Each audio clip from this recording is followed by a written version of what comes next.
అంతర్జాతీయ ఇంధన మార్కెట్లో ముందడుగు పడింది. ఎవరూ ఊహించని విధంగా ఇరాన్ చమురు పరిశ్రమకు అమెరికా ప్రభుత్వం ఒక వినూత్న లైఫ్ లైన్ను ప్రకటించింది. వాషింగ్టన్ తన పాత విదేశాంగ విధానాన్ని పక్కన పెట్టి ఇరాన్ ముడి చమురు, పెట్రోలియం ఉత్పత్తుల ఉత్పత్తి, విక్రయంతో పాటు రవాణాపై 60 రోజుల పాటు తాత్కాలిక మినహాయింపు ఇస్తూ జనరల్ లైసెన్స్ జారీ చేసింది. ఈ మినహాయింపు ఆగస్టు 21 వరకు అమల్లో ఉంటుంది.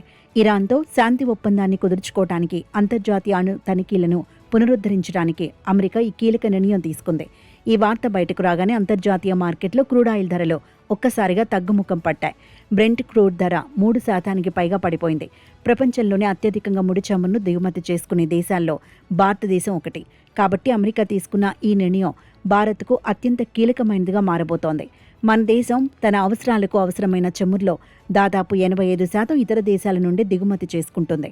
అంతర్జాతీయ మార్కెట్లో క్రూడ్ ఆయిల్ ధరలో ఏమాత్రం పెరిగినా అది దేశీయంగా ద్రవ్యోల్బణం, పెట్రోల్, డీజిల్ ధరలపై తీవ్ర ప్రభావం చూపుతుంది.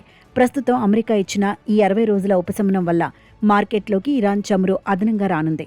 దీనివల్ల గ్లోబల్ మార్కెట్లో ధరలు నియంత్రణలో ఉంటాయి. భారత్ నేరుగా ఇరాన్ నుండి పెద్ద ఎత్తున చమురు కొనకపోయినా అంతర్జాతీయంగా ధరలు తగ్గటం వల్ల దేశ జనాభాకు వేల కోట్లు ఆదా అవుతాయి.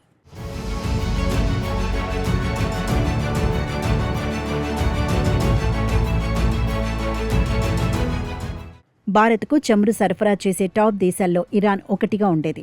ఇరాన్ ఇచ్చే తక్కువ రవాణా ఖర్చులు, అనుకూలమైన క్రెడిట్ నిబంధనల వల్ల భారతీయ చమురు శుద్ధి కర్మాగారాలు ఇరాన్ ఆయిల్ను ఎక్కువగా ఇష్టపడేవి. అయితే ఆంక్షల తర్వాత భారత్ ప్రత్యామ్నాయాల వైపు చూసింది. ముఖ్యంగా రష్యా ఉక్రెయిన్ యుద్ధం తర్వాత రష్యా నుండి లభించిన భారీ డిస్కౌంట్ల వల్ల ప్రస్తుతం భారత్ దిగుమతి చేసుకునే చమురులో దాదాపు 30 నుండి 40% వాటా రష్యాదే ఉంది. అలాగే సౌదీ అరేబియా, ఇరాన్, యుఏఈలపైన భారత్ ఆధారపడుతోంది.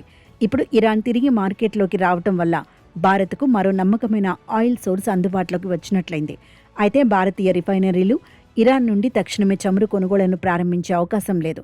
ఎందుకంటే ఈ మినహాయింపు కేవలం 60 రోజులు మాత్రమే ఉంటుంది.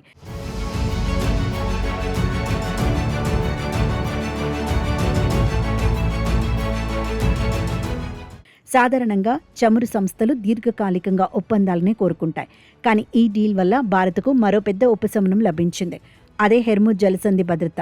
భారత్కు వచ్చే చమురు రవాణాలో ఎక్కువ భాగం ఈ ఇరుకైన జలసంధి గుండానే సాగుతుంది. ఈ తాత్కాలిక ఒప్పందంలో భాగంగా హెర్ముజ్ జలసంధిలో వాణిజ్య నౌకల ఉచిత రవాణాకు ఇరాన్ అంగీకరించింది. దీనివల్ల చమురు సరఫరాకు ఉన్న అంతరాయాలు తొలగిపోతాయి.